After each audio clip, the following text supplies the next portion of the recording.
Kami while yung dalawang kong anak nasa loob ng bahay ng teacher piano license. Yes. So working kami ni aking anak na si Mark. Oo. Working kami guys. Ito yung anak ko na gwapo na masungit na korot-korot. Tingnan nyo guys. Oh. Gusto niyang kunin ng aking cellphone. Tingnan nyo, tingnan nyo, tingnan nyo.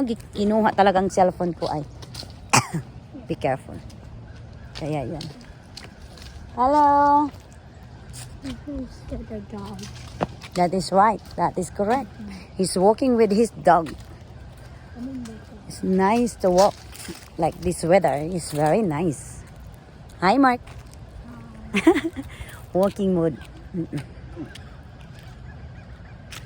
Ayan. May ano. Ika-catch ko sana. I would love to catch it. But I cannot catch it. Yes, tara. Walking tayo sa malamig na lugar. Bilisan mo, Dudong. It's a beautiful day. Kahit na malamig siya. Ang ganda mag-walking sa malamig na lugar. Yes. Tingnan nyo ang lalaki ng mga punong kahoy, no? Kung sa Pilipinas pa yan, guys, ano yan siya? Mommy, Yes. you know how to spell sponk? How do you spell sponk? Give me that. Spell sponk. You want me to spell something? Spell spunky. Spranks? Key. No, I found it. There you go. Ayan. Ayan guys. Diba? Ay, nilalamig na naman ako eh. Dapat may ako mabunit. That's good, Mark. You put the hood. You need to zipper your jacket.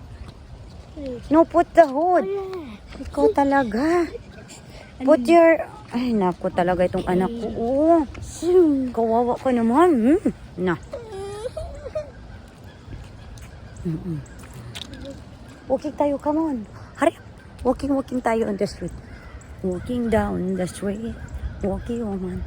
May nagtatanong sa akin, sabi niya, Ma'am, pag mag-walking ka ba, hindi ka ba nilalamig? Sa malamig yung nyo, yung panahon dyan sa inyo. Sabi ko, syempre nilalamig ako eh. Pero kailangan ko din mag-walking. Kung may time ako, mag-walking ako. Basta hindi talaga yung malamig na malamig yung nag-i-snow, ganun. Hindi naman, okay lang. Ganun talaga ang buhay, guys. Kailangan natin mag-walking para sa ating kalusugan, para sa ating kapakanan.